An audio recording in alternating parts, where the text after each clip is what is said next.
eles decretaram a minha prisão.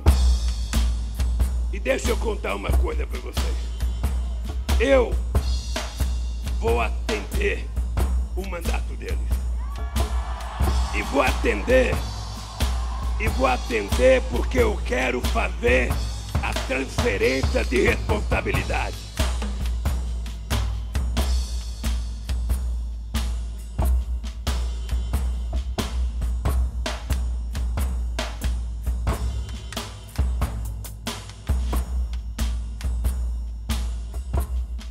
O Triplex do Guarujá apareceu pela primeira vez na imprensa em 2010. As obras estavam atrasadas e o Globo fez uma matéria, uma reportagem sobre esse atraso das obras. Era um empreendimento feito pela Cooperativa dos Bancários, a Bancop. Em 2014, quando começou a Lava Jato, haviam duas investigações paralelas. Uma do Ministério Público de São Paulo, que tratava o caso da Bancop, porque muitos apartamentos não haviam sido entregues no prazo, e era visto assim como um escândalo, que o Lula tivesse possibilidade de receber o dele antes que outros prédios fossem concluídos. Em 2014, quando as empreiteiras passaram a ser investigadas, uma dessas empreiteiras do cartel da Petrobras era a OAS. Isso chamou a atenção dos procuradores, que começaram a investigar por que essa empreiteira, que era parte do cartel da Petrobras, havia pegado para finalizar todos os prédios ligados à Cooperativa dos Bancários. Essas obras, segundo os procuradores, foram feitas com dinheiro de desvios da Petrobras, vinculada à conta corrente que o PT tinha com a OAS, conta corrente de propinas.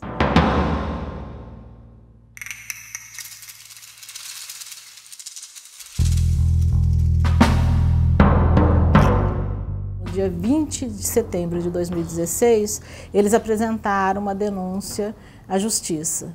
Nessa denúncia, eles acusaram o presidente Lula de ser o proprietário oculto, né, proprietário oculto do apartamento, porque o apartamento estava no nome ainda da OAS, que era a empreiteira que construiu o imóvel. O ex-presidente foi levado a depor, né, pela Polícia Federal, então ele já sabia que existia investigação e já sabia que ele estava sendo investigado pela Lava Jato. Hoje, nós estamos analisando evidências de que o ex-presidente e sua família receberam vantagens para, eventualmente, a confecção de atos dentro do governo. E aí, inicialmente, a defesa do ex-presidente não acreditava que o caso traria problemas para ele, tratava o caso como uma coisa menor, só que, com o tempo,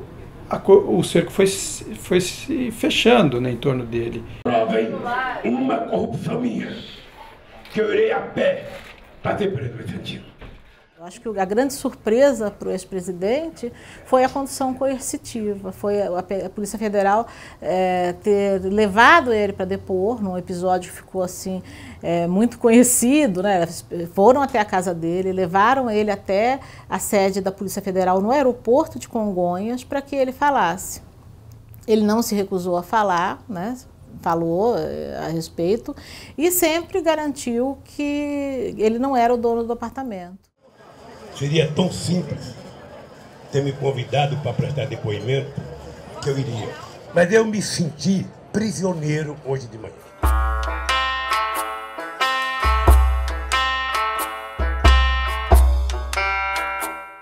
O processo do Lula foi marcado por reviravoltas. Então, assim, a gente sabe que também nos bastidores, tanto o juiz quanto os procuradores se ficavam bastante irritados com essa postura da defesa, essa postura bélica da defesa. E acontece também uma coincidência do calendário eleitoral com o calendário da justiça. Eles estão se encontrando e o ex-presidente lançou a sua candidatura, e em muitos momentos essa candidatura a presidente foi entendida como uma forma dele se defender, dele usar esse discurso da perseguição. A história irá mostrar que nunca antes na história do Brasil alguém foi tão perseguido ou massacrado como eu estou sendo nesses últimos anos.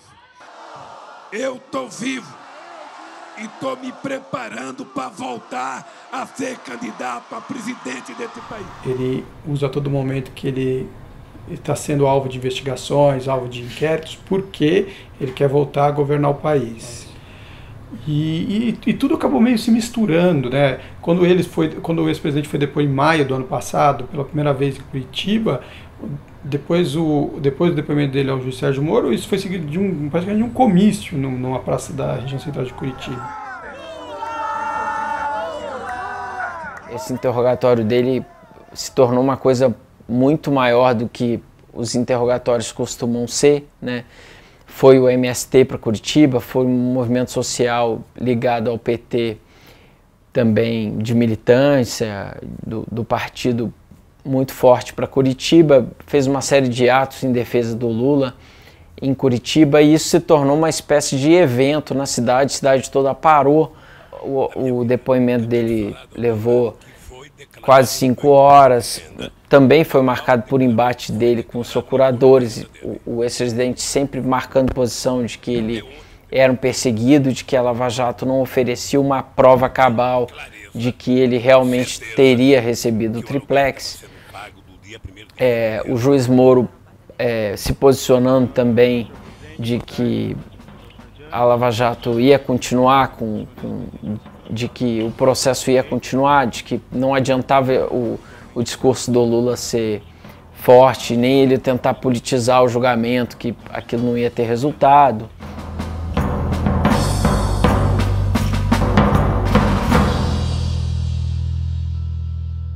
O juiz Sérgio Moro condenou o ex-presidente Lula em julho de 2017 a 9 anos e meio de prisão. Obrigada, nosso eterno presidente Luiz Inácio Lula da Silva. Essa empresa que muita gente tentou vender.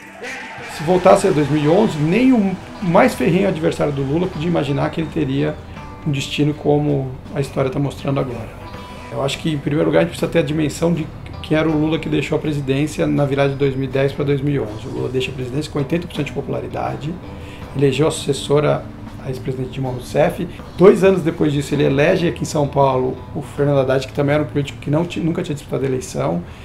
E até aquele momento a popularidade do ex-presidente era muito grande.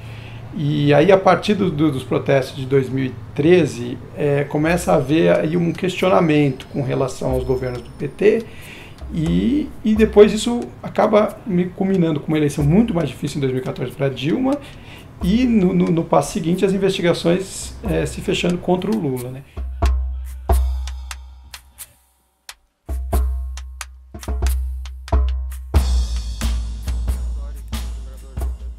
Toda sentença de primeira instância, ela é avaliada pela segunda instância. No caso, é o Tribunal Regional Federal da 4ª Região. São 3 desembargadores que formam a 8ª turma do tribunal, que são os responsáveis pela análise de todos os casos da Lava Jato. Eles se reuniram para discutir a sentença num recurso chamado apelação à sentença, apresentado pela defesa do ex-presidente Lula. E não só eles mantiveram a condenação, como eles elevaram a pena aplicada ao presidente para 12 anos e 1 mês de prisão. A decisão do TRF4, ela foi muito esperada. Por quê? Porque durante todo o período do processo, a defesa do Lula, o tempo todo ela disse que não havia nenhuma prova em relação ao ex-presidente Lula. Eu agora estou condenado outra vez por um desgraçado de um apartamento que eu não tenho, que não é meu. Olha, se eles me condenaram, me deem pelo menos um apartamento, porra. Aí justifica. No momento que eles entenderam que havia o risco havia o risco da prisão foi a partir do julgamento do dia 24 de janeiro. Não foi mais possível manter o discurso oficial de que ele não pensava em prisão. Aí, a partir daquele momento, os petistas já começaram a falar reservadamente que o risco de prisão era iminente, e até publicamente mesmo, que o risco de prisão era iminente. Habeas corpus número 752, procedente do Paraná, relatada pelo ministro Edson Fachin, sendo paciente Luiz Inácio Lula da Silva, impetrante Cristiano Zanin Martins. O Supremo Tribunal Federal deu mais um prazo para o ex-presidente Lula para avaliar o habeas corpus, no qual ele pediu para que não fosse preso, né?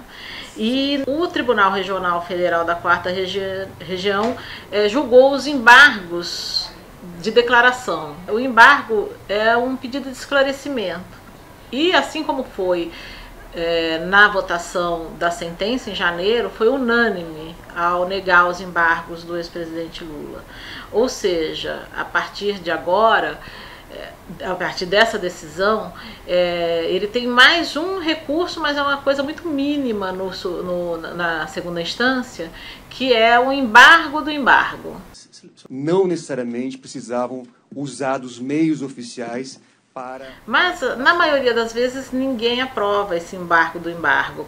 Como ele já fez dificilmente será necessário um segundo esclarecimento sobre uma posição já tomada por unanimidade pelos desembargadores da 4ª Região. O processo contra o ex-presidente Lula, ele é inusitado pelo simples fato de ter como alvo, como réu, um ex-presidente. Isso nunca teve no Brasil.